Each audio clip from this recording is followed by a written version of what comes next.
Hi, I'm Jenny Pastisak with The Local Lens, keeping you informed about what's going on in our community. Joining me today is Steve Miller, the Director of Recreation, Parks, and Tourism for Wicomico County. Thanks for joining me, Steve. Thank you.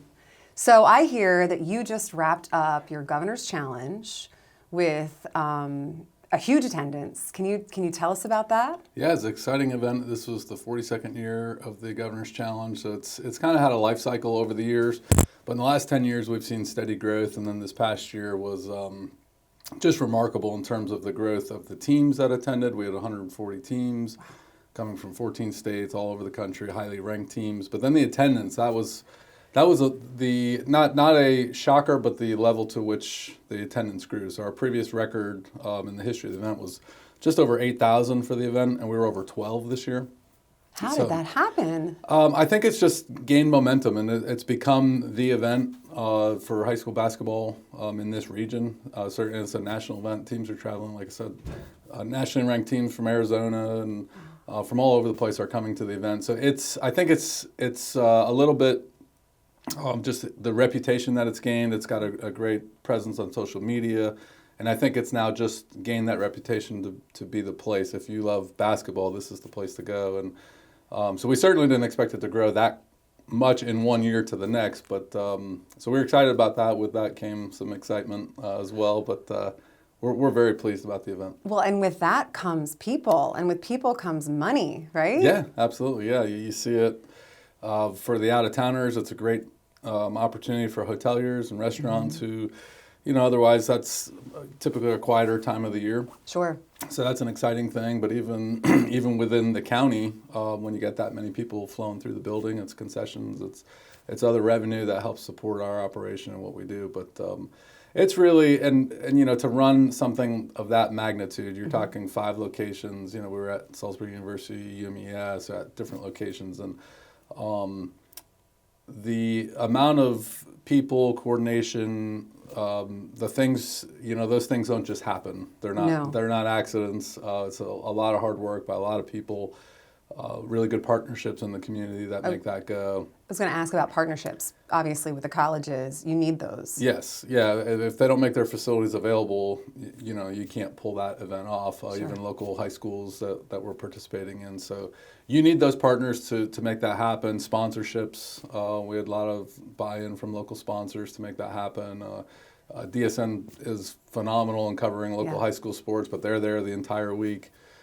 Covering the games, broadcasting them live. So the exposure that this thing gets is just really tremendous for the athletes. Like, just such a great experience. If you're a high school basketball player, to say you played in an event where NBA draft picks, first round lottery picks will be selected in the NBA draft, and you participated in an event like that. It's really special, and for locals to be able to go watch something like that. Sure. It's just not something we get to see all that often, and it's just really pretty special. But even the coverage, so from DSN, then people who couldn't make it here, maybe family members and friends at home, wherever, right. Arizona, wherever they are, can right. actually watch a little bit? Yeah, the games That's are broadcast. Great. Yeah, and then they're of course taped, and you can watch them when they replay and whatnot. But yeah, it's just a super exciting event, and just really proud of our people.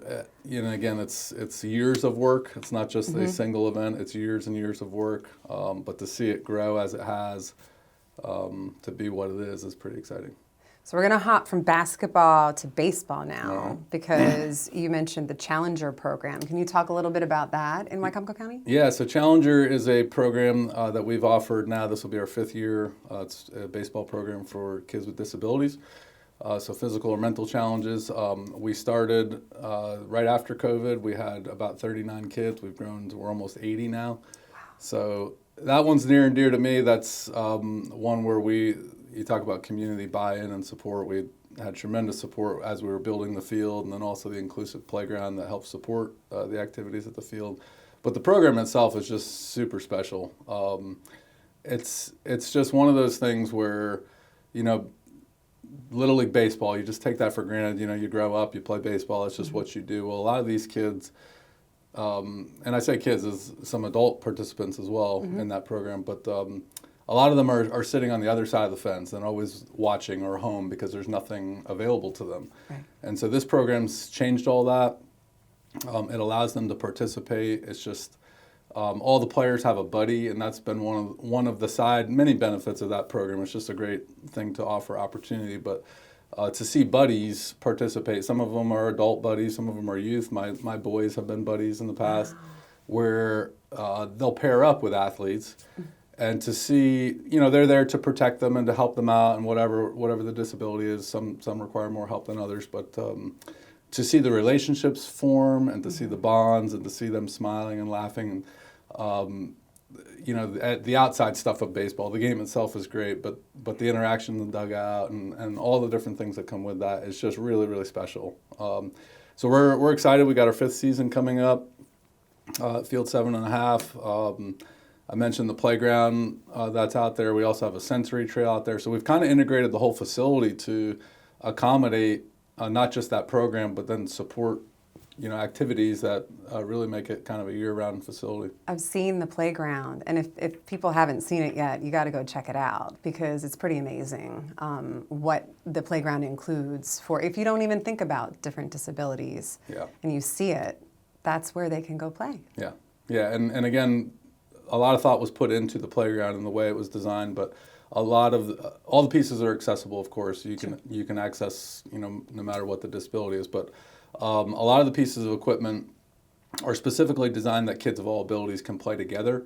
So sometimes you see playgrounds that is a typical playground, and a token piece of equipment that might be accessible for somebody with a disability or a wheelchair, but then they're off playing by themselves. Right. And in this playground, all the pieces are accessible for all kids. So the idea is, it's not we play here, you play there. It's everybody plays together. Yeah, it's that relationship part of that kind of just ties all into that facility. It really makes it pretty special. Well, and the program is open to other counties. It's not just Wicomico, correct? It is. It's part of, we've affiliated with Little League, so District 8, which is Wicomico, Worcester, and Somerset, but we've actually even accepted kids from Sussex County. We're not going to turn kids away. So it's been really fun. It's a free program, I'll add that, because again, sponsors, people in the community have donated. So that supplies the uniforms and the equipment and all the stuff. So it's a free program. We encourage anybody who maybe is just hearing about it to contact us or visit the website, wicomicorecandparks.org. They can check that out. And we'd like to continue to grow that and maybe hit 100 at some point and keep going. Absolutely. Yeah. I think you'll get there for sure. Oh, you also, speaking of coming up, you got the rodeo coming up. We do. And that is a wild time. So if your kids are, I took my boys when they were young. And I think one of the things I love the most is the clown, and that in between, that entertains everyone. I'm like, it was a good time. Yeah. So you have that coming up in January 24th and 25th? Yes, it's coming up this weekend at the Civic Center. So you can go to wicomicociviccenter.org to get the show times. But that's been an annual tradition at the Civic Center. Excited to bring that back among many other events. Sure. This is one that I've never heard about, the Good Sports Award in February. What is that? So the Good Sports Awards, we started this, I think, about 5 years ago. But what it is a celebration of all the positive things that you associate with sports participation. So good sportsmanship, good attitudes, participation. So what we do is we invite every organization in the county that provides youth sports. So it might be the county, YMCA, Crown, Salvation Army.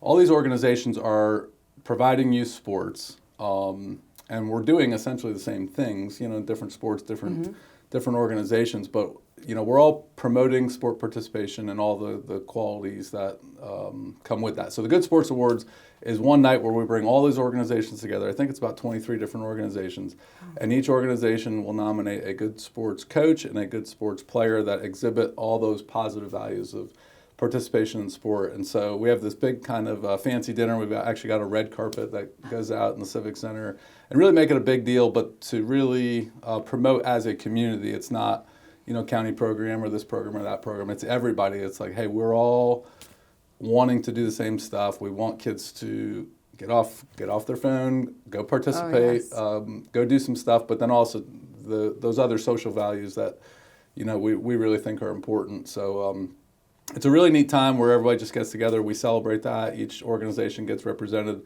And then we have some other special awards that we give out for like lifetime volunteer and things of that nature. So that'll be at the Civic Center on February the 13th. That's one of, honestly, my favorite events of the year. Really? Just because, again, it's all, I grew up playing sports. I coach sports. I love sports and think, there's just a lot to learn from participating and being part of that. And to see everyone there together, you're not competitors in that regard. Sometimes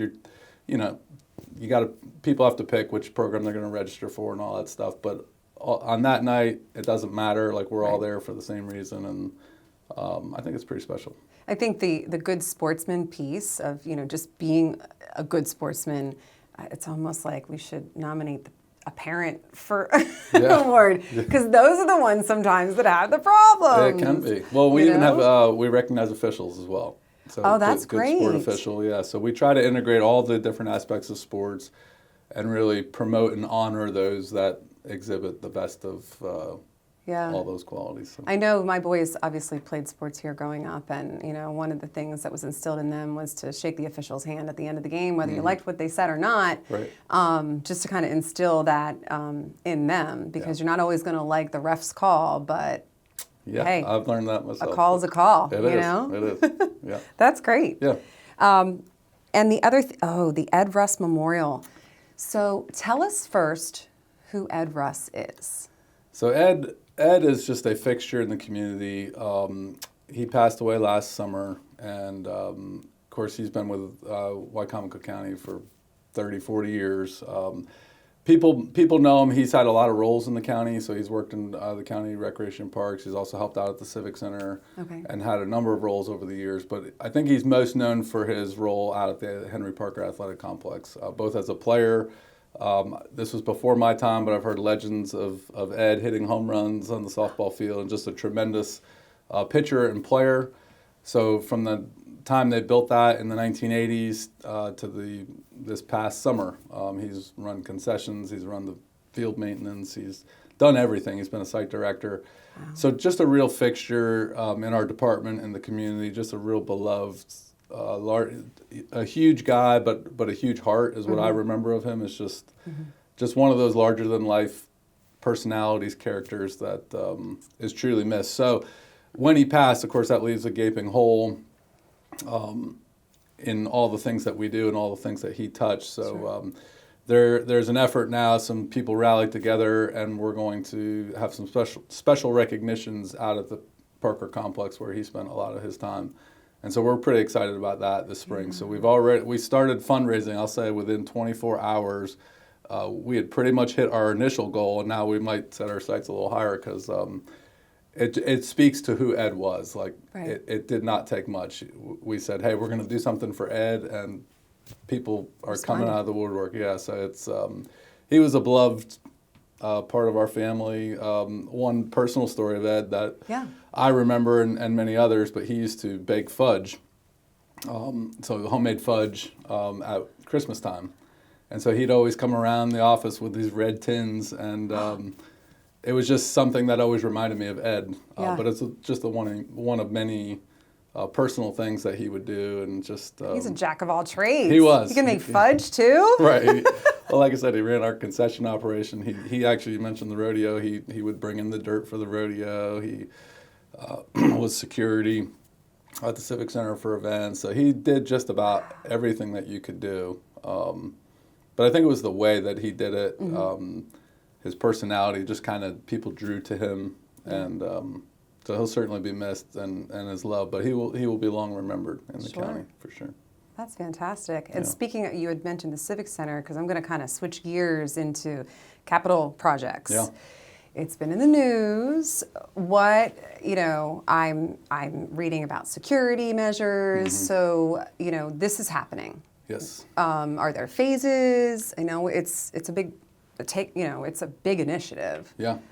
So can you talk about how this is going to come to be? Yeah. So we've actually signed a contract. We're going to be the contract will be staging here in the next couple of weeks at the Civic Center. So for the next year, that project will happen. So thankfully, we're fully funded.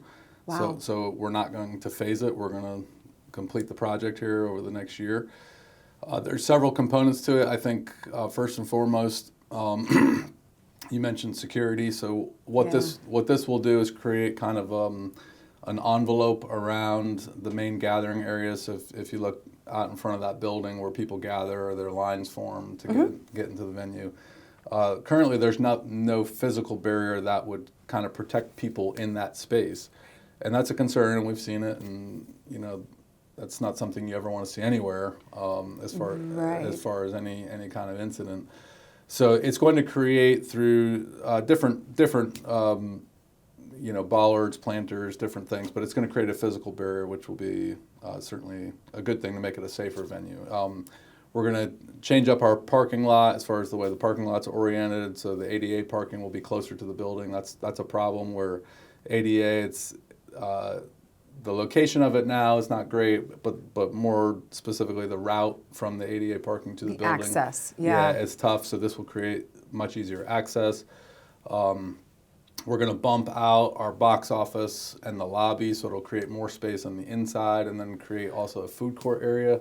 Oh. So by the northwest corner of the building, underneath the big marquee on the outside, that area will get bumped out, and that'll be a seating area where people can actually sit to eat, and you could have functions there. This will be kind of a glass area where it's really going to change. There's some practical components to it, but it's really going to change the look of the building. We joke internally that we love the Civic Center. We love what it does, provides all sorts of things, but it's a brown box. Yeah, and it's very. You said it. Well, we said it together.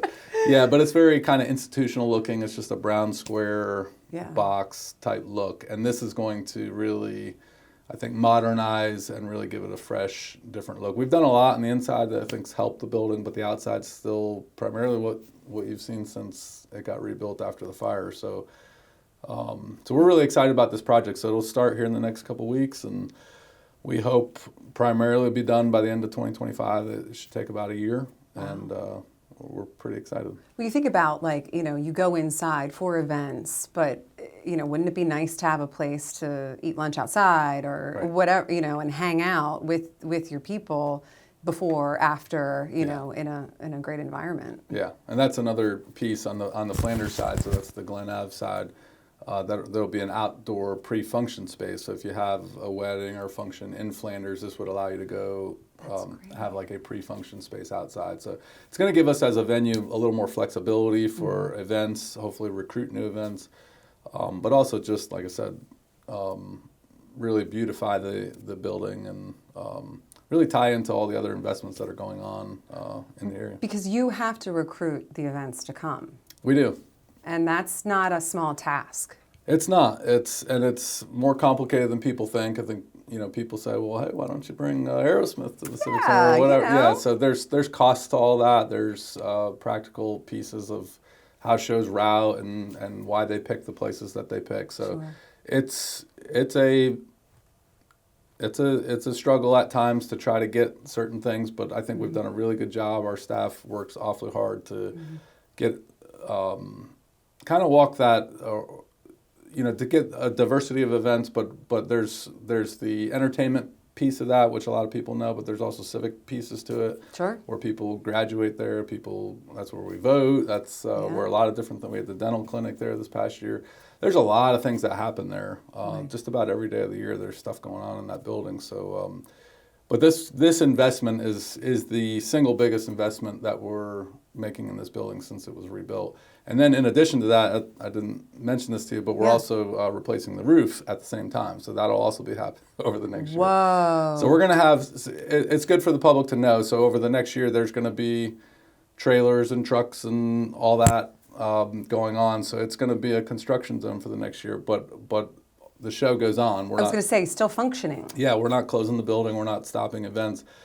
The challenge will be at various times, and we're going to try to work closely with contractors to make it as seamless as possible. But the challenge could be just how you route people in and out. And that may temporarily, depending on what's going on in the construction, you may have to just enter a different way and exit a different way. Depending on what part of the roof they're working on. Right, exactly. That is a big undertaking. Yeah, so it's going to take a lot of coordination, but again, we don't have the luxury just to shut the doors for a year and just say, hey, we're going to take a year off. So the show goes on, but we're more than anything really excited about the projects and advancing the building That's forward. very, very exciting. Yeah. Shorebird Stadium, yes. Near and dear to my heart. I mean, who doesn't love going to a Shorebirds game? Yeah. But there's some money being invested in the stadium as well. Quite a bit. Okay. Yes. What's happening there? So a lot. So it's about a $28 million project, and part of this is driven a few years back. Major League Baseball initiated what's called Professional Development League Standards. So certain standards if you want to be affiliated with a major league team like the Orioles, that facilities have to meet a certain standard. So it goes anywhere from locker room facilities to commissary to female umpire facilities, you name it. There's a long list of different requirements. And so the Purdue Stadium is no exception as being affiliated with the Orioles. So thankfully the state of Maryland saw the value of having affiliates of the Orioles in the state.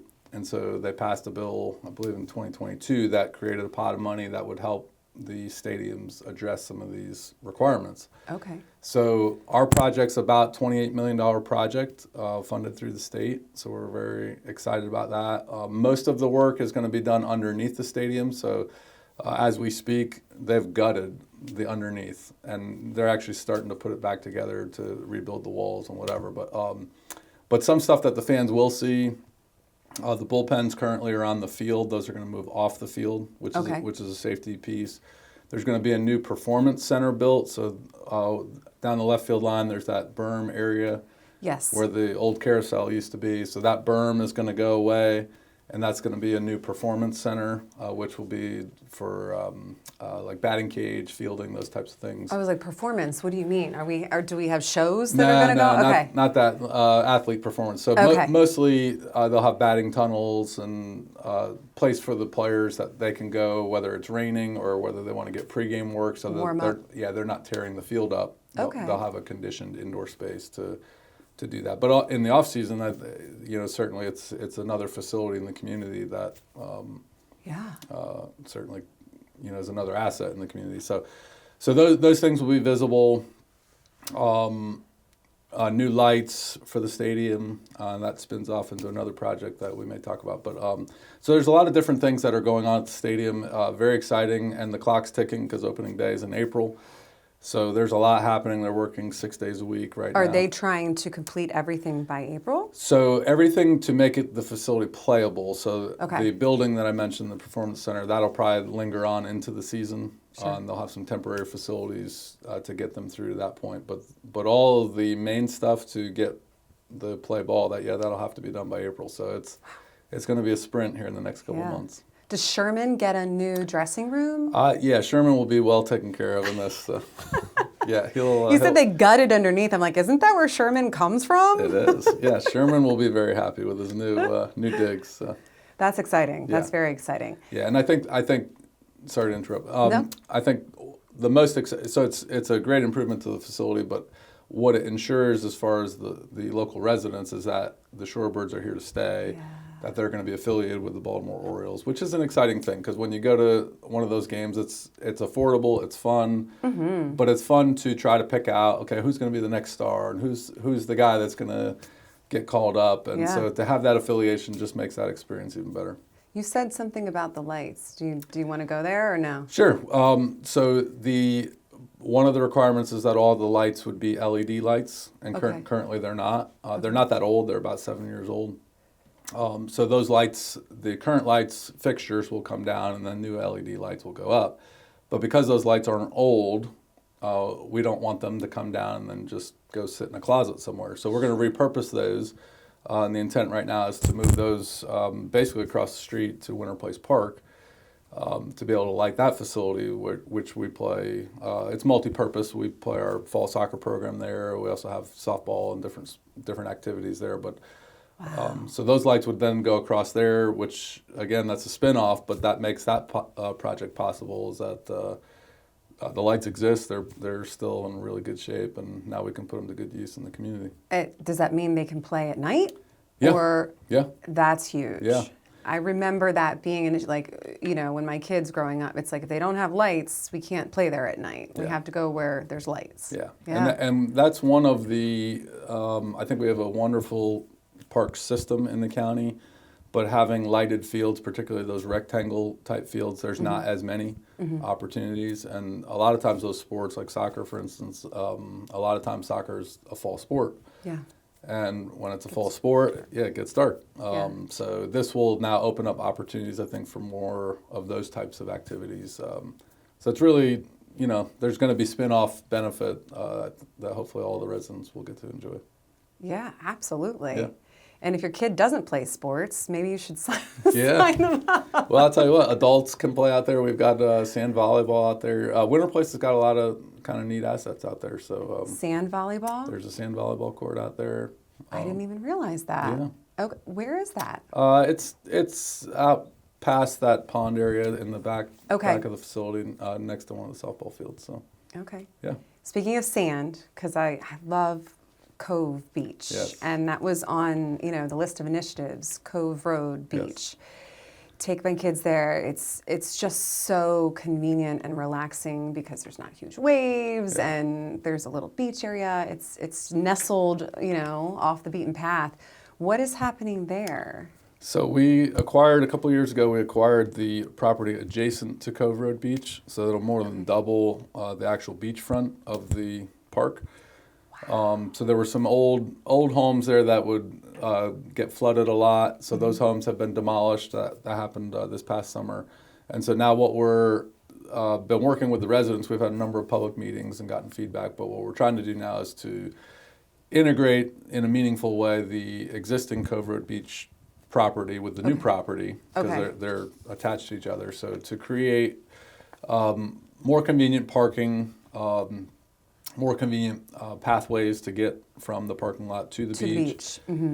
Better access for ADA. We mentioned that with the other project, but that would allow some lookout points so you can enjoy the views. So someone in a wheelchair could park, kind of go and a lookout and get to enjoy the view of the beach. There's a fishing pier as part of the new property that we'd acquired. There's a fishing pier there, so that'll be part of it now. So creating, primarily, it's not going to be hugely developed, like there will be no permanent structures, but we might have like a small gazebo type structure that would just give you an opportunity to get out of the sun if you want to have lunch or something like that. But well, and expanding it, I know it's a little bit of a sliver, so Yeah. you could be really close Yeah. to, because there's just only so much beach. Right, exactly. But by extending it, there's more beach Yeah, for more exactly. people. Yeah, it is tight there, and especially as the tide comes in, that becomes real estate. It's hard to come by. So yeah, this will expand this significantly. And one of the, I've mentioned this to others, but one of the side benefits of that, because the beach was fairly small, and because the tide, when it comes in, it gets even smaller, people will migrate, and sometimes they migrate onto private property. And so that's been an issue in the past. And one of the many things I like about this project is that people are going to migrate, but now they're going to migrate towards public beach, where they're supposed to be, which is where there's parking and trash cans and things of that nature. So hopefully this makes it, a better amenity for the public, but also for the folks that live around the beach. I think is going to be an improvement. So You're not sitting in someone's yard. correct. Yeah, or going from point A to point B across people's yards, which and there's been other issues in the past, but I think this will help address those issues. And I will say we've had a number of public meetings and gotten really good feedback. We're able to accommodate most of the comments that we received through the process. So it's been a really good process, and we're kind of at the end game as far as the planning part of that, and then we're going to hopefully move to getting permits and constructing that hopefully in the next year. Because I think that makes a good point, that people don't understand maybe even the process behind something like a project like this. You need to have you need the public's input. Yeah. And you need to hear from all sides in order to make good decisions. And not that you have to make everyone happy, but you really want to hear from as many people in order to move forward. Yeah, absolutely. And these are public facilities, they're public projects, so naturally you want the public to be involved, and especially if it's in your backyard, you're going to want to have the opportunity to give some input. So we've encouraged that, and you're right that there are times where when you're gathering opinions, not everyone's going to agree 100% on everything. But I think our job is to give opportunity for feedback, to listen, to hear what people are saying, and then to the extent that you can accommodate what you can and try to make it the best as you can. And again, you're right. It will never be perfect where everyone is 100%. But the whole reason these facilities exist is for people to use them. We want people there. We want people to use them. We want them to be used well in the way they're supposed to be used, of course. But I think this is going to enhance that property for sure. We're pretty excited about it. Yeah, the next time I hear someone say there's nothing to do, I'm just going to pull out my list from this interview and say there's so many things you can do here in the county. There are. So, including, and I love the dog park too. Yeah. Used to take my dog to the one at the city park. So Leonard's Mill, right? Yes. What is this going to look like? So the location is Leonard's Mill Park. There's an old softball field that's kind of been abandoned and it's just sitting back there. So it's a big open space. Okay. So we're going to create a dog park, and it was kind of a twofold purpose. One is to use a space that's not really being used. We've heard folks mention that they want another opportunity for a dog park. So this will serve residents on the north end of the county to give their pets a place to run and exercise and all that kind of thing. But one of the other nice benefits is it's adjacent to the visitor center. And visitor centers over the years, people, travel differently and they've got phones, and so they may not stop into the visitor center to get a map like they used to and whatever. So but we still get a lot of people that come through. They're coming 13 South, and the visitor center's right there. It's kind of the introduction to the county. So one of the other thought processes with this project was for those who travel with pets, this could be a great stopping point to not only have kids or you stretch your legs, but have your pets stretch their legs and get to throw a ball a little bit. And then, there's a treat inside the visitor center, a place to go to the restroom, hear about the county, the restaurants or different things that we have to offer. Sure. So it's another way to attract folks into the building, to tell them about the county, welcome them, have that be a good first experience. So as far as the park itself, it's going to be pretty simple. It's not an overly complex park. It's primarily open spaces. We're going to have some shade, obviously water, both for the humans and for the pets. Sure. There'll be places to sit and pathways and different things like that. So primarily open space, fenced in open spaces that pets can kind of unleash and That's what they have need. a little bit of fun. Yeah. After being trapped in a car, especially, Yeah. just let them stretch their legs. Yeah, They might want to stay. They could. Hey, well, The other thing that you mentioned, which I don't really know should we go down this path of state park? That was something that it was kind of eye-opening. I'm like, oh, we don't really have one, do we? Yeah. So do we want that to be here, or is Absolutely, that too big of a question? Yeah. Okay. Well, you're talking to the Rec and Parks That's director, true. So yeah. That's true. The answer is yes. Yeah, absolutely. Yeah. So Wicomico's the only county in the state that doesn't have a state park. So that drum's been beating louder over the years, and I've heard, I don't have a lot of details on that, but I've heard that the state is taking note of that, and I think there's some intention that maybe this could get addressed in the county. I don't know specifically where or what it might look like, but I've been to state parks in other counties, and they're great assets. They're great things for a community to have, and so what I would be excited.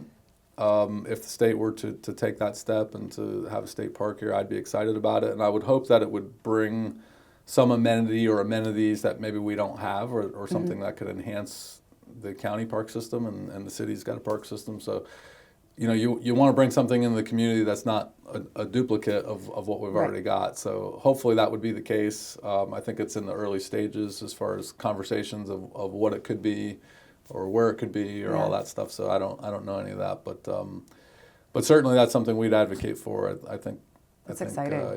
As a county, I think, if everyone else has one, why not? Why don't we? Wicomico? Yeah. So.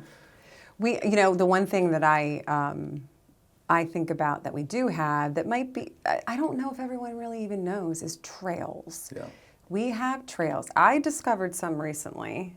and it was I really almost got lost, but we have them. Can we talk about the trails a little bit Sure. and where they? I think if people don't know, they're not going to discover them. Yeah.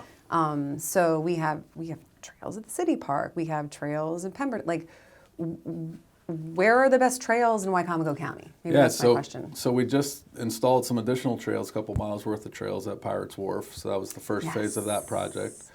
The city's, of course, got the Naylor Mill trails. Pemberton Park is obviously very popular as far as trail system goes. So one of the many exciting initiatives that we're working on, one we're working on is a collaboration in a regional trail network. So not just a trail system within the county, but trail systems that could connect county to county or go across lines. And so that's kind of in the beginning stages, but we're working with some of our neighboring jurisdictions and looking at those possibilities of what those could look like. So, I think trails are, we do surveys. We do a land preservation plan every 5 years, and we put out surveys to find out, from the perspective of the public, what do you think are gaps in the system? What do you want to see more of? That kind of thing. And trails consistently are at the top of that list or near the top of that list. So it's something that I think we've got a good trail system, but I think it's something that it's one of those things that I don't know that people ever feel like there's enough of them. Right. Because they always want to walk or bike, which is great. I mean, it gets them outside, gets them in the parks, But they have to be maintained too. Yes. A trail doesn't just pop up out of nowhere. Right. They have to be kept as a Right. trail. Right. And that takes a lot of work too. It does. It does. Yeah. I'm proud of the parks. I'm proud of the team that works in the parks. I think they do a tremendous job. But every time I or anybody else comes up with these ideas, it's just more stuff to maintain. But our folks work really hard. They're really proud of it. And I mentioned partnerships earlier. There have been times where we've partnered with community groups, like running groups, for instance, that will help us, whether it's like a cleaning day on a certain trail, or that would just come out and help. You have people that walk trails every day that maybe don't get even publicity for it, but that will pick up trash and do different things to help, or even notify us if limbs fall down and cover a trail. I mean, take a chainsaw out there and... we don't want that. Just give us a call. But a lot of times, if it's a back part of a trail, we may not get there every single week. So people letting us know that there are certain issues that helps us address those in a timely manner. Big, huge tree is in my way and it fell over kind of thing. Leave your chainsaw home.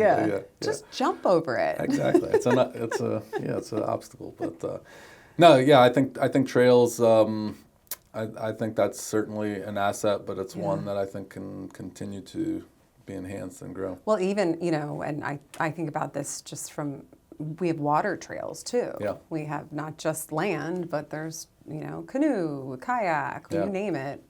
We have water everywhere. Yeah. And that's another exciting project that we're actually working on. We're working with Department of Natural Resources to create basically a countywide map of water trails of different soft launch areas that A, exist, but B, that could be potential spots to launch, and then also how those points connect with one another. So if you wanted to paddle from one spot to another. Right. So we've seen kind of a very rough draft of that plan. So over the next year, I think that will flesh itself out. So that will help us in our future planning efforts if we want to add launch sites. Sure. We can do it in a much more strategic way than just kind of randomly picking the spot, but trying to connect point to point. Well, and when you think of tourism, I work for D3 and we do a lot of, marketing for tourist destinations. You want to make it so it's a trip. You have a water trail, but then there's this restaurant over here, and if you need to stay in Airbnb, and then, make it a whole agenda where people can come and just plan their trip around it. Yeah. And then they stay longer, right? Exactly. Yeah. Well, and we hope that, coming soon, we'll have more more beds for heads for people to stay here too. Yeah. Because that's what we want. We want them to come to the county, but stay here overnight too. Yeah. Come, spend your money, have a good time, and come back. And I think we've done a good job, and we've talked about partnerships multiple times, but those partnerships, we've got partners in Worcester County and Ocean City on the tourism end where we do stuff jointly to leverage not just what we have in the county, but as a region. Right. And that's important. Very important. Because, again, when people come to this side of the state, a lot of times the beach is the attraction. Yeah. But there's a lot to do. In addition to the beaches, there's many other things. So I think leveraging all that together is a really good thing. And I'm not going to, we can edit this if you're not ready to answer Sure. this, but the All-American Road. Yeah. We're working with some of your people in other counties Yeah. on regionally, different destinations. Yeah. Hey, if you're coming this way, you can visit so many different places and Yeah. have different experiences Yeah. along the way. Yeah.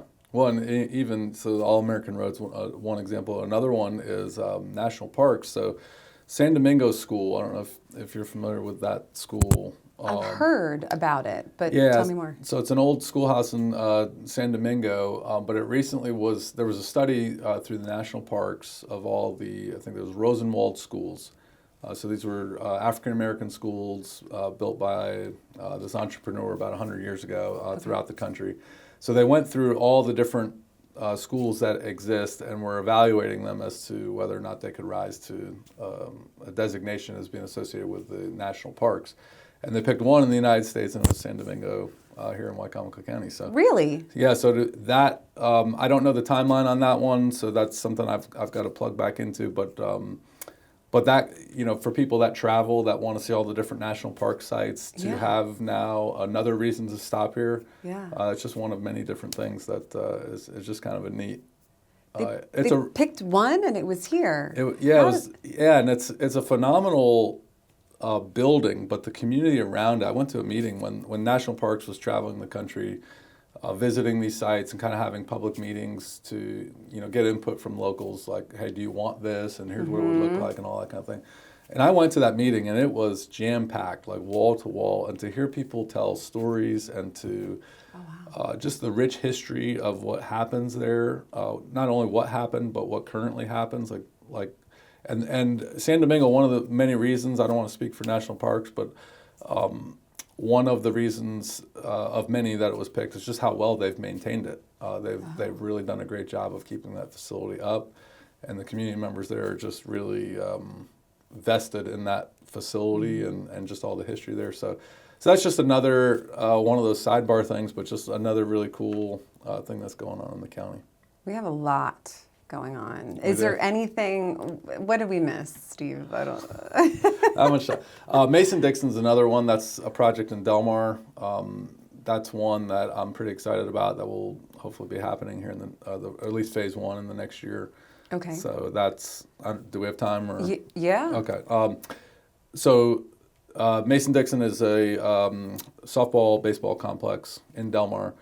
The county owns it, and we work with Delmar Little League in the town, and it's right across the street from the elementary school. One of the challenges there is that there's not sufficient official parking at that location. Okay. So people park along a railroad track, have to cross the road to get to the facility. So crossing a busy road is a problem. Balls go in the street, kids go in the street. You have all these dynamics that create not a great condition. So what we're looking at is a kind of a reimagining of that space where we're going to reorient fields and create on-site parking to get people off of the tracks, get them onto the park facility, new playground, new restroom, that whole thing. But one of the side benefits of that is Delmar Elementary School is across the street, and they have a real difficult time with parking and drop-off pickup. And so this project really kind of marries all these different things together because when the schools need it, which is before our school, after school, typically we don't need it for recreation. Most of the time we recreate nights and weekends. Right. So they can use it. So we're kind of partnering together so they can use it when they need it. We'll use it when we need it, and then we have their parking lot to spill over. So it's one of those. So we've been working with the town of Delmar, the Board of Education, public school system, certainly county and our state partners. And that's one that's really, I just think, a really neat project that's going to enhance that facility, but also check a lot of boxes. It's going to help the county, it's going to help recreation, it'll help the town, help the Little League, help the school. It's a win-win. It really is. So that's one I'm pretty excited about just because we've had just real great buy-in from all the partners.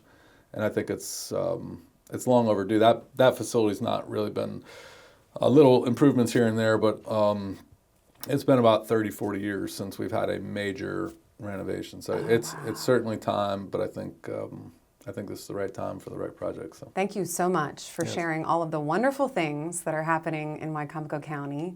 And like I said, if anyone's out there, like their kid says, I have nothing to do, I'm bored, we have a laundry list of things that they can do. Thanks so much, Steve. thank you. Thank you for joining us for Local Lens. I'm Jenny Pasasak. We'll see you next time.